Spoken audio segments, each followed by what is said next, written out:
Hello అండి, welcome to tree media. మనతో సినీ critic Dasari Vignan గారు ఉన్నారు. నమస్తే అండి. నమస్తే అండి. లావణ్య కేసు రోజుకొక మలుపు తీసుకుంటుంది. అయితే ఈరోజు శేఖర్ భాషా గారిని కొట్టడం, ఆయన హాస్పిటల్లో అడ్మిట్ అవ్వటం ఫ్లాష్ న్యూస్ చూస్తున్నాము. మనకి శేఖర్ భాషా గారు కూడా ఆన్లైన్లోకి కాల్కి కనెక్ట్ అవ్వటానికి ట్రై చేద్దాము. ఒకసారి శేఖర్ భాషా గారి ఆయన సైడ్ వాయిస్ వినటానికి ట్రై చేద్దాం. విజ్ఞాన్ గారు మీతో మాట్లాడతానని అన్నారు ఆయన. నేను కాల్ చేసి కనెక్ట్ చేస్తాను. హలో హలో శేఖర్ గారు, నేను ప్రసన్నని మాట్లాడుతున్నానండి, ట్రీ మీడియా నుండి. మనతో పాటు దాసరి విజ్ఞాన్ ఉన్నారు. మీతో మాట్లాడతానని అన్నారు. ఒక్కసారి మాట్లాడండి. శేఖర్ విజ్ఞాన్ గారు కాదు, ఏంటిది నిన్న లంచ్కి రమ్మంటే హాస్పిటల్లో కూర్చున్నావా? ఏమంటారు సార్, ఆ రోజు రాత్రి మాట్లాడాను మీతో, నిజంగా వచ్చి కలుద్దాం అనుకున్నాను కానీ అప్పుడు మీతో మాట్లాడి వెళ్ళాను కదా. ఆ రాత్రి జరిగిన ఇన్సిడెంట్ ఇది. ఇంతకీ ఏం జరిగింది? ఆ రోజు కరెక్ట్ మీతో మాట్లాడినప్పుడు వీఫై దగ్గర ఉండే. ఓకే. అక్కడ నుంచి సరే లేట్ నైట్ అయినా సరే వెయిట్ చేస్తామంటే అక్కడికి వెళ్ళా ఆంధ్రప్రభకి. వెళ్ళి అక్కడ ఇంటర్వ్యూ చేస్తుంటే లైవ్ కదా వచ్చేసింది ఆవిడ. ఒక 3 జనాలు వేసుకుని వచ్చేసి లోపలికి వచ్చేసి స్టూడియోలో అందరు కూడా బూతులు అందరినీ ఎత్తేసి తప్ప తప్ప తప్ప తలుపు కొడుతూనే ఉంది. మరి ఆ స్టూడియో వాళ్ళు ఏం చేస్తున్నారు? వాళ్ళు అంటే రాత్రి కదా స్టాఫ్ తక్కువ ఉన్నారేమో మరి. సో మొత్తానికి లోపలికైతే రానివ్వలేదు అవన్నీ. ఓకే. కానీ మీరైతే బయటికి వెళ్ళారు కదా తర్వాత? నేనా అంటే అరిచి అరిచి అరిచి ఇంకా ఆవిడకి కన్సల్ట్ వచ్చి ఆవిడే వెళ్ళింది కదా. సరే అని చెప్పి నేను ఇంకా బయటకు వచ్చా. బయటకు వస్తే అక్కడ మెట్ల దగ్గర కాపు కాసుకొని ఉన్నారు. సో సరే, ఈవిడ కంటే లావణ్య గారి కంటే మెంటల్ కండిషన్ బాగాలేదు కాబట్టి ఎవరి మీదన్నా అరుస్తుంది కరుస్తుంది, అది తెలిసిన విషయమే. ఆ ముగ్గురు ఎందుకు అలా ఉన్నారు? వాళ్ళు కూడా ఈవిడతో పాటే మెంటల్ కండిషన్ బాగాలేదా? అంటే అది నాకు తెలిసి దిలీప్ శంకర్ గారి స్కెచ్ ఏమో అని నా డౌట్. ఓకే ఓకే ఓకే, సరిపోయింది. ఈయన అడ్వకేట్ కాకుండా రౌడీజం కూడా చేస్తున్నాడు అనమాట ఈ మధ్య. ఫస్ట్ అదే కదండి రౌడీ షీటర్ 2017 చూడండి అది. ఓకే, అందుకే వాడి లాంగ్వేజ్ అలా ఉంది. Correct, seriously. గ్రహించారు. ఎందుకంటే చదివిస్తే ఉన్నమతి పోయింది అన్నట్టు ఉంటారు కదా. అది కూడా సరే, నా మీద కోపం ఉంటుంది. అందుకే సభ్య సమాజం చూస్తున్న ఒక టీవీ ఛానల్లో ఆయన మాట్లాడే భాష ఎలా ఉందో అదేంటిది, సభ్యత, సంస్కారం, ఉచ్చం, నీచం, మర్యాద, మానం ఇవన్నీ కూడా మనుషులకు ఉంటాయి, లేదా ప్రకృతికి ఉంటాయి, పశువులకు కూడా వాటి స్థాయి తగ్గట్టు ఉంటాయి. వీళ్ళు ఇంకేదన్నా రకమేమో. అదే అండి, నేను ఒకటే అర్థం కాదు. పెద్ద పెద్ద ఛానల్స్ వాళ్ళు పచ్చిబూతులు తిడతారని వాళ్ళ రికార్డు తెలిసి కూడా, పక్క ఛానల్లో జరిగింది తెలిసి కూడా వాళ్ళు కూర్చోబెట్టి, అంటే నేను ఏమి మాట్లాడకపోయినా కూడా ఈయన అడుగుతాడు. నో ఛానల్ వాళ్ళు పిలవడం అంటే తప్పులేదులేండి. అంటే అందరినీ పిలుస్తారు. వాడు ఎలాంటోడైనా సరే, అసలు అందులో వాడికి ఏం సంబంధం? ఒకవేళ వీళ్ళ చికిత్స డ్రగ్స్ బిజినెస్ చేయించడం ఎవరికి తెలుసు? ఏదో రకంగా బయటపడుద్ది కదా అని చెప్పి పిలుస్తానే ఉంటారు. అది పెద్ద విషయం కాదులేండి. సో ఓవరాల్ గా ఇప్పుడు ఎలా ఉంది కండిషన్? పర్లేదు అంటే యాక్చువల్ డిశ్చార్జ్ చేస్తారు అనుకున్నాను నిన్న, కానీ ఇంకా కాలేదు. సండే అనేమో. సండే కొంచెం తక్కువ ఉంటారు కదా స్టాఫ్. మండే అనుకున్నాను కానీ మండే కూడా ఇంకేం తెలియట్లేదు. ఎలా ఉంది? నేను ఫోటో ఏవో చూసాను, కొంచెం కండిషన్ ఏదో రకంగా ఉంది. మీకు లోపల ఎలా ఉంది? కాలర్ బోన్ కొంచెం క్లియర్ అయింది. అంటే ఎలా అక్కడెందుకు కొట్టారా? చేత్తోనా లేక ఏమైనా ఆయుధాలా? అంటే వాళ్ళు కొడుతున్నప్పుడు ఆయుధాలు ఏం లేవు, బట్ వాళ్ళు కొడుతున్నారు. నేను వాడి కాలు నేను పట్టుకున్నాను, నా కాలు వాడు పట్టుకున్నాడు. అంటే నువ్వు డిఫెన్స్ చేసుకున్నావు అంతే, అది అర్థమైంది. ఎందుకు నేను నా మీద పడితే అంతే కదా, అంతే అంతే అంతే. మీరు కొడితే కొట్టించుకోవాలా? అదే కదా. సో దాంట్లో ఫస్ట్ ఓపెన్ చేసాను. ఎంతమంది ఏం చేస్తాను, నేను సినిమా హీరోని కాదు కదా. సో ఇద్దరు వచ్చారు, కింద పడ్డాను, దొక్కున్నాయి, మూడు చేతులు దొక్కున్నాయి, కాళ్ళు దొక్కున్నాయి. అవి పర్లేదు, అవి 2 రోజులు మానిపోతాయి. కానీ ఇది ఒక వారం పట్టేట్టుంది. మానడం మానకపోవడం తర్వాత సంగతి. ఇప్పుడు వీళ్ళు చేసిన దౌర్జన్యమే కదా. ఆఫ్ కోర్స్ దాంట్లో ఇంకేమో వేరే రౌడీజం, అది లిటరల్లీ రౌడీజం. ఛానల్ ఒక న్యూస్ ఛానల్ కి వచ్చి బెదిరించే స్టేజ్ కి మనుషులు ఉన్నారంటే ఎంత ఫ్రస్ట్రేషన్ లో ఉన్నారు. ఒక్కటే సింపుల్ చెప్తా, ప్రీతి ఉదయ్ ఒక్కసారి అడుగు పెట్టి దగ్గర నుంచి వాళ్ళ కంప్లీట్ లాంగ్వేజ్ మారిపోయింది. చెప్పులు వేసడం, రౌడీజం చేయడం, ఎట్టగైనా ఆపాలి. వాళ్ళు కోర్టుకి వెళ్ళకూడదు, కేసులు రాకూడదు. నాకు ఒక డౌట్ ఉందండి శేఖర్ గారు, చెప్పండి. ప్రీతికి నేను ఇవ్వక ముందు నుంచే డ్రగ్స్ అలవాటు ఉంది అని ఒక టంగ్ స్లిప్ అయింది లావణ్య. ఓకే. నేను ఇవ్వక ముందు నుంచే ఆవిడకు ఉండింది, ఆవిడతో మేము తర్వాత తెలుసుకుంటాం, తర్వాత సంగతి. అంటే నువ్వు ఇచ్చానని నువ్వు ఒప్పుకున్నావు కదా లైవ్ లో, మరి వీడిని ఎందుకు అరెస్ట్ చేయట్లేదు? ఇంకొకటి ఏంటంటే మీరు గమనిస్తే ఇప్పుడు నాకు అసలు డ్రగ్స్ అలవాటు లేదంటది. కొన్నాళ్ళ క్రితం మీరు ఇంటర్వ్యూలు చూడండి, అప్పుడు ఎప్పుడు 3 ఏళ్ల క్రితం ఉండేదండి, నేను మానేశాను అంటది పాత ఇంటర్వ్యూలో. సో అంటే మనకి అవసరం వచ్చినప్పుడు. సో నీకు అలవాటు ఉన్నప్పుడు నువ్వు మానేసావు, సరే, నువ్వు అలవాటు చేసిన వాళ్ళు మానారా లేదా నీకు తెలియాలిగా. కరెక్ట్.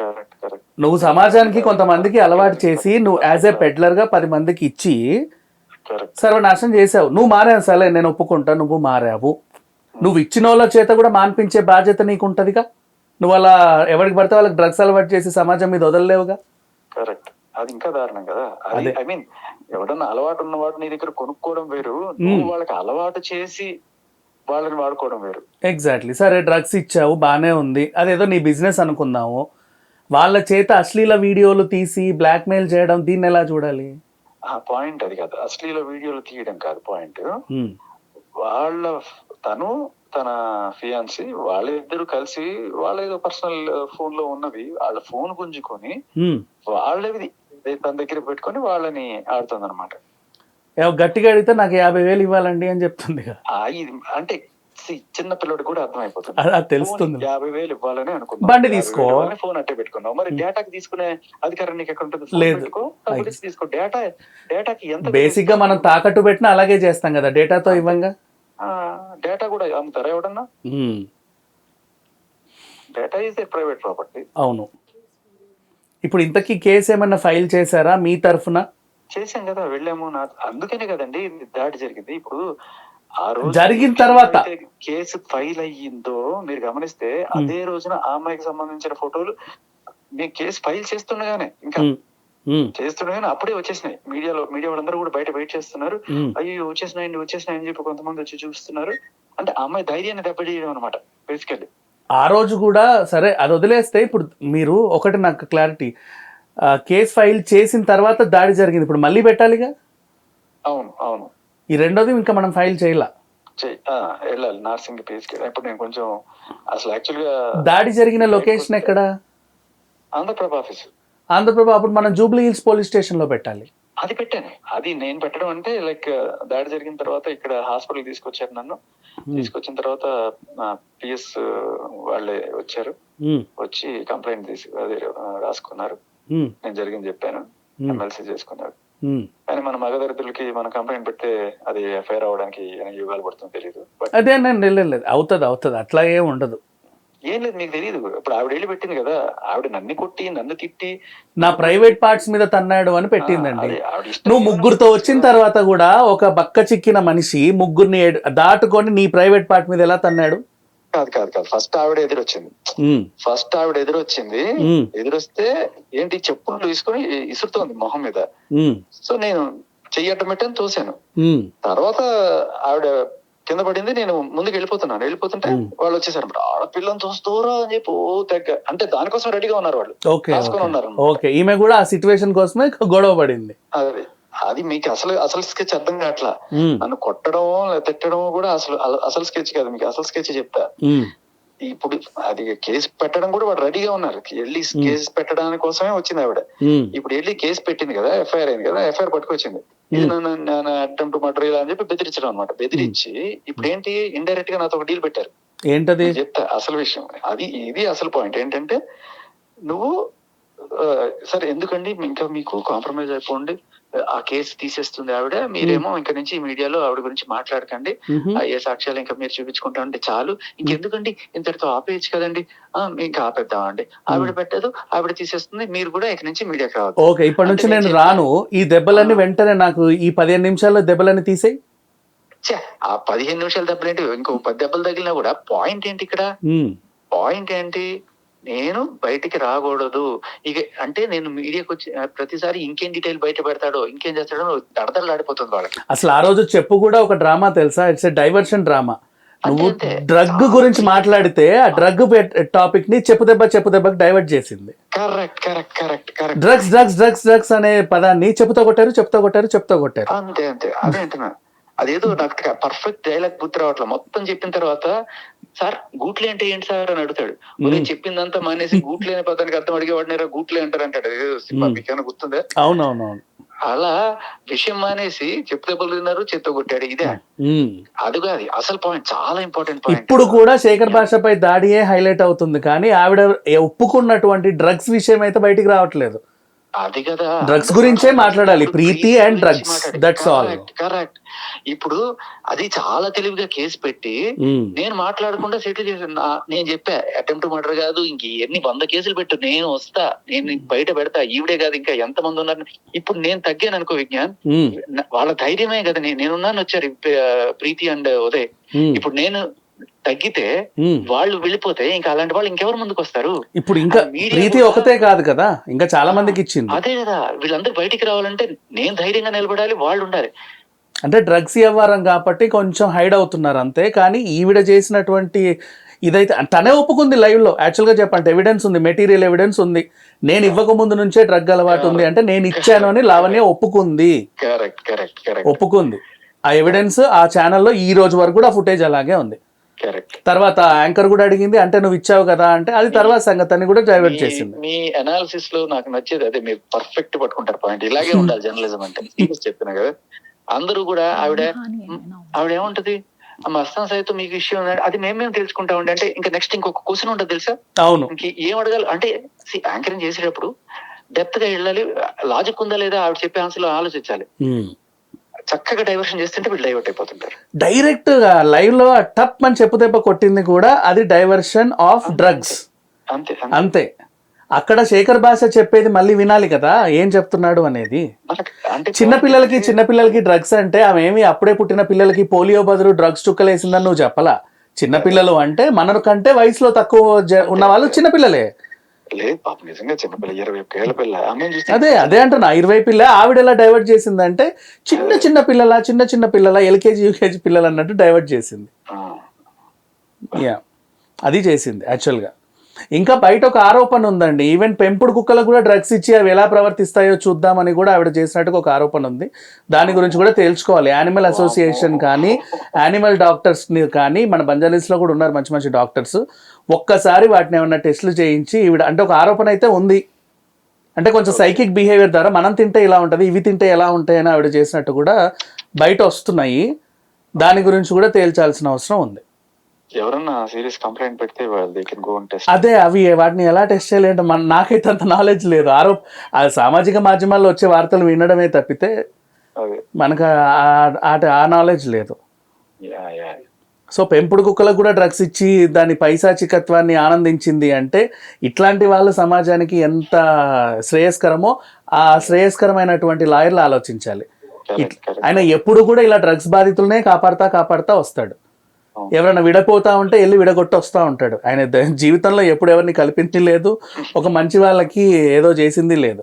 మేబీ ఇతనే ఒక గ్యాంగ్ లీడర్ అనుకుంటా వీళ్ళందరి చేతి ఇవన్నీ చేయించడానికి. అది కూడా బయటికి రావాలి. నేను మిమ్మల్ని అప్రిషియేట్ చేయలేకున్నా, బట్ నేను మీకు తెలియకుండానే నేను ఫస్ట్ ఈ కేసు గురించి మాట్లాడడానికి వచ్చిన కొత్తల్లో ఈవిడ ఆత్మహత్య అటెంప్ట్ చేసుకుని చూసారా డ్రామా. అది నిజంగా మిమ్మల్ని ఫస్ట్ మీరు ఎవరు అని చెప్పి నేను ఫస్ట్ చూసింది నేను అప్పుడే. అంటే మీరు ఆల్రెడీ చాలా ఇది ఆ రోజు కాదు, అంతకు ముందు కూడా రాజ్ తరుణ్ ని ఎలా చేసిందంటే, ఆయన షూట్ లో ఉంటే వస్తావా రావా, నేను చేస్తాను రాకపోతే ఎక్కడ నా పేరు రాసి వస్తుందో ఏమవుద్దో అని నేను వెళ్ళేవాడు. అవునవును. షూటింగ్ లో అంత ఎంత పర్ఫెక్ట్ గెస్ చేశారంటే, ఇలాంటి వాళ్ళు రేపు నుండి ఆత్మహత్య చేసుకుని వాళ్ళ పేరు వీళ్ళ పేరు అందరి పేర్లు రాసి చచ్చిపోతే ఏంటి పరిస్థితి? రోజే ఆ పని చేసింది అంటే నువ్వు కాలజ్ఞాని బ్రహ్మంగారావు బాబు అనుకున్నా నేను. ఇదే బతుకున్నా నష్టమే, చనిపోయినా నష్టమే జనాలకి సమాజంలో. బేసిక్గా చెప్పాను, అలా అనకూడదు కానీ తప్పు, కానీ సీరియస్లీ చెప్తున్నా. వీళ్ళు ఏం చేస్తారంటే అందరినీ టచ్ చేసేసి రోడ్డుకి ఈడుస్తారు, లాస్ట్కి వాళ్ళదే తప్పు అని తెలుసుద్ది. ఏం చేస్తారంటే ఇంక చేసేది ఏం లేక అందరి పేర్లు రాసి ఆత్మహత్య చేసుకుంటారు. వీళ్ళేమో కోట్ల చుట్టూ తిరుగుతూ ఉంటారు. అంత సీన్ లేదండి, ఇంత క్లియర్ గా తెలిసిపోయిన తర్వాత కూడా ఆ ఒక్క కాల్ రికార్డ్ వింటే అర్థం అయిపోతుంది. అవును. Anyway thank you so much. And నీకు మళ్ళీ ఏమైనా ప్రాణహాని ఉందా వీళ్ళతో? లేదు ఏమో మరి, I have my security right now. So ఏమో మళ్ళీ హాస్పిటల్ కి రావడం ఇంకేమైనా చేయడం లేదు, అలాంటివి ఈసారి వస్తే it won't be good for her. ఎందుకంటే బికాస్ కంప్లైంట్ కూడా లాడ్ చేశాను కాబట్టి everybody knows. So from now నీకు యాక్సిడెంటల్ గా ఏ సిచ్యువేషన్ జరిగినా సరే అది లావణ్య వల్లే అని నేను నమ్ముతా. అంతే. బై యాక్సిడెంటల్ గా కూడా ఏమైనా జరిగినా కూడా నువ్వు పొరపాటున పడినా కూడా అక్కడ పడడానికి ఆవిడేదో సెట్ చేసిందని నేను నమ్ముతా. అయ్యో బాబు, ఏమో నాకు అలాగే అనిపిస్తుంది. Done. Right Vignan, thank you so much. Thank you so much. సరే, మా లాయర్ గారు కూడా నీతో ఏదో మాట్లాడాలనుకుంటారు. Okay okay okay, fine fine. ఉన్నారా అక్కడ? యా, మాట్లాడతారా? మాట్లాడతాను. ఇవ్వండి ఇవ్వండి ఇవ్వండి. మాట్లాడతారు. విజ్ఞాన్ గారు సార్ చెప్పండి. Really you are doing good job అండి. Thank you so much. Yeah, చాలా చాలా ఇదిగా చేశారు. చూశాను, నాకు ఐ హావ్ సెంట్ భాష గారు ఒక వీడియో పంపించారు, చూశాను. చాలా బాగా మాట్లాడారు. మాట్లాడటం బాగదా బాగలేదా అనేది కాదు, అసలు వీళ్ళకి పడాల్సిన శిక్షలు పడట్లేదు కదా. పడతాయి ఖచ్చితంగా పడతాయి. మీరు డ్రగ్ ఫ్రీ సొసైటీ కోసం మనం చేసే పోరాటం ముందుకు వెళ్ళాలి ఖచ్చితంగా. ఎగ్జాక్ట్లీ, అది ఖచ్చితంగా ముందుకు తీసుకెళ్దాం. ఇందులో ఎన్ని బెదిరింపులు వచ్చినా ఎన్ని వచ్చినా మనం తగ్గకుండా ముందుకు వెళ్ళాలి. మీరు మధు గారా? అవునండి. Oh okay okay, nice nice. And ఇంకొకటి, ఈ కేసులో ఆ రోజు ఒకటి నాకు చెప్పండి, లీగల్ గా నేను మిమ్మల్ని ఒకటి అడగాలనుకుంటున్నాను. మెటీరియల్ మామూలు ఇప్పుడే నేను అడుగుతున్నా. లైవ్ లో ఉన్నారా? పర్వాలేదు, నాకు ఒక డౌట్ ఉంది, నాకు క్లారిఫై. ఏంటంటే మెటీరియల్ గా లావణ్య అనే ఆవిడ టీవీ లైవ్ లో కూర్చొని నేను ఇవ్వక ముందే వాళ్ళకి డ్రగ్స్ అలవాటు ఉంది అంటే నేను ఇచ్చాను అని ఒప్పుకుంది. ఒప్పుకున్నట్టు. సో దానికి ఏమన్నా శిక్ష ఉంటుందా? ఖచ్చితంగా ఉంటాయి. ఆవిడ ఒప్పుకున్న వాటికి ఖచ్చితంగా శిక్ష ఉంటాయి. ఒప్పుకోకపోయినా ఇప్పుడు శిక్ష పడతాయి. ఎందుకంటే ఆవిడ ఫోర్స్ఫుల్ గా వాళ్ళ చేత చేయించిన దానికి కూడా మన దగ్గర ఉన్నాయి. అంటే తను ఒప్పుకుంది అనేది లైవ్ లో ఉంది, అందరికీ తెలుసు. మొత్తం 2 తెలుగు రాష్ట్రాలతో పాటు ఆ మొత్తం ప్రపంచం అంతా చూసింది. డెఫినెట్లీ. అండ్ నెక్స్ట్ ఇంకొకటి, సంబంధం లేని మనిషి హరియానా గ్లోరీ అనే మనిషిని ఇందులోకి లాగి ఆమె పలానా వాడితో కడుపు చేసుకుంది అని స్టేట్మెంట్ పాస్ చేసింది. దీని ద్వారా కూడా ఆమె జైలుకి వెళ్ళాలిగా. హర్యానా కూడా తొందరలో లీగల్ యాక్షన్ తీసుకుంటారు. ఎందుకంటే ఆమె కంట్రీలో లేనప్పుడు ఆమె ఇమేజ్ ని డ్యామేజ్ చేయడం తప్పు కదా. తప్పు కదా, ఖచ్చితంగా లీగల్ యాక్షన్ తీసుకొని వస్తారు. నెక్స్ట్ ఇంకొకటి, అంటే లావణ్య మాత్రమే, హర్యానా ఇంకా పేరేంటి మాల్వి, ఇంకా ఏ హీరోయిన్లు వీళ్ళందరూ మహిళలు కాదు. అదే కదా. కొన్ని ఛానల్స్ ఎలా పోర్ట్రే చేస్తున్నాయంటే లావణ్య ఒక ఆడపిల్ల కావడం వల్ల టార్గెట్ చేశారని పోర్ట్రే చేస్తున్నాయి. బట్ ఈవిడ వల్ల ఇబ్బంది పడ్డ ఆడపిల్లని ఎంతమందిని కాపాడడానికి ముందుకు వచ్చామని చెప్పట్లా. అది చెప్పట్లేదు. మనం కూడా పక్కన పెడితే కనీసం అసలు అన్యాయం జరిగింది చిన్నపిల్ల ప్రీతికి కదా. ఆమె గురించి ఎంతమంది మాట్లాడుతున్నారు, ఇంకా లావణ్య గురించి ఆవిడే ఫలానా ఆవిడ ఏమంటుందంటే అని చెప్పి సమాధానం తీసుకుంటున్నారు, కానీ ప్రీతి చెప్పిన దానికి సమాధానం తీసుకోరే. ఇవాళ మనం కూడా కాపాడేది ఆడపిల్లలు అనే విషయాన్ని ముందు చూపించట్లా. ఎగ్జాక్ట్లీ. అండ్ ఇంకొకటి, వీళ్ళింటికి ఇప్పుడు రాజ్ తరుణ్ వాళ్ళ అమ్మా నాన్న ఉన్నారు కదా, ఈవిడ ఏం చేసిందంటే మా అమ్మ నాన్న టీవీలో కనబడ్డారు, అందరూ చూశారు. రాజ్ తరుణ్ వాళ్ళ అమ్మ నాన్న కూడా కనబడాలిగా, టిట్ ఫర్ టాట్. అందుకు వాళ్ళ ఇంటికి వెళ్ళి దౌర్జన్యం చేసి వచ్చింది. దానికి ఎఫ్ఐఆర్ అయిపోయింది కదా మాదాపూర్ లో. ఓకే, సో అది కూడా ఒక కేసే. అది దౌర్జన్యం చేసినందుకు ఆల్రెడీ ఎఫ్ఐఆర్ లాడ్ చేశారు మాదాపూర్ పిఎస్ లో. వారు మనకి ఎఫ్ఐఆర్ కాపీ కూడా ఇచ్చారు. వాళ్ళ పేరెంట్స్ ఇద్దరు ఇచ్చిన కంప్లైంట్ కి మాదాపూర్ పోలీస్ వారు ఎఫ్ఐఆర్ చేయడం జరిగింది. ఇప్పుడు రాజ్ తరుణ్ కుక్కల్ని కూడా ఈవిడ మానసికంగా శారీరకంగా వేధించిన దానికి ఎలాంటి కేసు పెట్టబోతారు అంటే ఎలా ఉంటది? ఈవిడ రాజ్ తరుణ్ మానసికంగా వేధించిన దానికి చూద్దాము, తర్వాత పెట్స్ వేధించిన దానికి ఇంకా అవి చెప్పుకోలేవు. రాజ్ తరుణ్ అంటే చెప్పుకుంటాడండి పాపం, అవి చెప్పుకోలేవుగా. పెట్స్ ని హింసించినందుకు ఖచ్చితంగా మనం తీసుకుందాం, అందులో no doubt at all. Sure అండి. అంతకు మించిన దానికే ఉంది. ఏంటది చెప్తాము. కొంచెం సెన్సిటివ్ ఇన్ఫర్మేషన్స్ ఉన్నాయి కదా కేసులో. అవును. యాజ్ అన్ అడ్వకేట్ మీరు నన్ను సెన్సిటివ్ ఇన్ఫర్మేషన్ అడగద్దు. అంటే నాకు డౌట్ అడుగుతున్నాను, అది నాకు కూడా తెలుసుకోవాలని ఉంటది కదా, curiosity. Sensitive information I do not disclose అండి. సరే, ఇంకొకటి థ్యాంక్ యూ. ఈ అమ్మాయిని ఎప్పుడు కస్టడీలోకి తీసుకునే అవకాశం ఉంది. నాకేంటంటే డౌట్, గతంలో డ్రగ్స్ కేసులో జైలుకి వెళ్ళిన తర్వాత కేసు అయితే కొట్టారుగా. ఏమండి, గతంలో డ్రగ్స్ కేసులో ఎవరైనా అరెస్ట్ అయితే కేసు అయితే కొట్టారు, వాళ్ళు ట్రయల్ మీద అటెండ్ అవుతా ఉంటారు దేది. సో మరి ఇప్పుడు ఆ కేసు మళ్ళీ రీఓపెన్ చేసి ఒప్పుకుంది కదా అని చేసి లోపల వేయాలి కదా. అన్ని ముందుకు వస్తాయి తొందరలో శేఖర్. అలా జరుగుతాయి. అయ్యో రీఓపెన్ చేయడానికి కాదు, అది కేసు క్లోజ్ అయితే కదా రీఓపెన్ చేయడానికి. ట్రయల్ మాత్రమే, ఐ మీన్ రిమాండ్ అంటే ట్రయల్ మాత్రమే, బెయిల్ మీద. అంటే అక్కడ నాకేం సంబంధం లేదని బెయిల్ తెచ్చుకుంది, నాకు సంబంధం ఉందని ఈవిడ చెప్పుకుంది కదా, ఒప్పుకుందిగా. కాదు సంబంధం లేదనే విషయానికి బెయిల్ ఇవ్వరు. మరి మామూలుగా బెయిల్ అనేది ఓకే, ఏదో షూరిటీ మీద నువ్వు కేసుని ఇన్ఫ్లుయెన్స్ చేయవు, సాక్ష్యాలను తారుమారు చేయవు అనే దీంతో నీకు ఇస్తారు బెయిల్. ఓకే ఓకే ఓకే ఎప్పుడైతే నువ్వు అవి చేస్తున్నావు అని తెలుస్తా బెయిల్ క్యాన్సిల్ అయిపోయి లోపలికి వేసే అధికారం వాళ్ళకు ఉంటది. True true true I accept అది కేసు క్లోజ్ అయిపోవాలా, మళ్ళీ రీఓపెన్ చేయడానికి కేసు నడుస్తుంది, ఇంకా ట్రయల్ వెళ్ళాలి. రేపు ఒక నెలలో 2 నెలల్లో మళ్ళీ ట్రయల్ ఉంటుంది. అండ్ ఆ 22B సెక్షన్ పెట్టింది, దానికి నార్కోటిక్స్ యాక్ట్ లో 10 ఏళ్ల వరకు జైలు శిక్ష ఉంది. గ్రేట్. అండ్ నెక్స్ట్ ఇంకొకటి, లావణ్యకి ఎవరైతే డ్రగ్స్ సప్లై చేస్తున్నారో వాళ్ళు కూడా ఈమె చెప్పాల్సిన బాధ్యత ఉందిగా. ఈమె తీసుకుందంటే వర్షం పడితే మేఘం నుంచి ఈవిడ ఇంట్లో డ్రగ్స్ కురవట్లేదు కదా. ఆవిడ చెప్పినంత మాత్రాన వాళ్ళు అయిపోవడానికి కూడా లేదు. ఎందుకంటే ఎవరి మీద అయితే కోపం ఉందో వాళ్ళ మీద పేరు పెట్టి ఆత్మహత్య రాసుకునే ఈవిడే రేపు రాజధాని పేరు చెప్పొచ్చు, నీ పేరు చెప్పొచ్చు, నా పేరు కూడా చెప్పొచ్చు. Exactly, true true. వీళ్ళే నాకు ఇచ్చారండి డ్రగ్స్, మా ఇంట్లో పెట్టారు, నా పర్సులో పెట్టారని కూడా చెప్పొచ్చు. అంతే. ఎనీవే, థ్యాంక్ యూ అండి, thank you so much. So ఇది విజ్ఞాన్ గారు. డైరెక్ట్గా మనం శేఖర్ భాష అలానే రాజ్ తరుణ్ లాయర్ మధు గారు వాయిస్ ఇద్దరివి విన్నాము, వాళ్ళ వర్షన్ విన్నాము. వీళ్ళ వర్షన్ విన్న తర్వాత ఫైనల్గా మీరేం చెప్పాలనుకుంటున్నారు? సేమ్ ఇదే జరుగుద్దని ఆల్రెడీ మనం చెప్పుకున్నాం, డిస్కస్ చేసుకున్నాం. వి స్పెక్యులేటెడ్ ద సిచ్యువేషన్ బిఫోరే ఇదే జరుగుతుంది. ఎందుకంటే ఆ పిల్ల క్యారెక్టర్ మనకు అర్థమైపోయింది కాబట్టి ఆ రోజు లైవ్లో కూడా చెప్పుతో కొట్టడం కూడా ఇట్స్ డైవర్షన్ డ్రామా అని కూడా మనం మాట్లాడుకున్నాం. ఇవన్నీ మనం మాట్లాడుకున్నాం ఆల్రెడీ, వి డిస్కస్డ్. సో చెప్పిందే జరిగింది అక్కడ, ఇంకంతమించి ఏం లేదు. అండ్ ఇప్పుడు రౌడీలు వేసుకొని కూడా తిరుగుతుంది. అండ్ ఇంకా నేను ఇప్పుడు అడుగుతున్నా, నీకు రాజ్ తరుణ్ ఒక మస్తాన్ వాళ్ళతోనే కదా నేను తిరిగింది అని మొన్న చెప్పావు, మరి ఇప్పుడు ఈ ముగ్గురుతో తిరుగుతున్న వీళ్ళెవరు చెప్పు? వాళ్ళు కూడా ఏమంటే ఫ్రెండ్సా, బ్రదర్సా, లేకపోతే వీళ్ళతో కూడా నీ డ్రగ్ పెడ్లర్సా, నీకు సప్లై చేసే వాళ్ళ తెలియాలి కదా వీళ్ళు కూడా ఎవరు అనేది. ఎందుకంటే ఇప్పుడు దాడి చేసింది లావణ్య ఒకతే కాదు, 4 ఉన్నారు కేసులో. A1, A2, A3, A4. A2, A3, A4కి Lavanya తరఫున వకాల్తా పుచ్చుకొని వీళ్ళని కొట్టాల్సిన అవసరం ఏముంది? వాళ్ళు ఎలా రీకన్స్ట్రక్ట్ చేస్తారో చెప్పనా? మేము అక్కడ ఉండి ఏదో మాట్లాడుకుంటున్నామండి, సడన్గా ఒక అబ్బాయి వచ్చి ఆ అమ్మాయిని తోయడం చూసాము, రే అని సామాజిక బాధ్యతగా వెళ్ళి కొట్టాము అని చెప్తారు. ఇప్పుడు ఇదే జరుగుద్ది చూడండి, 100% ఇదే చేస్తారు.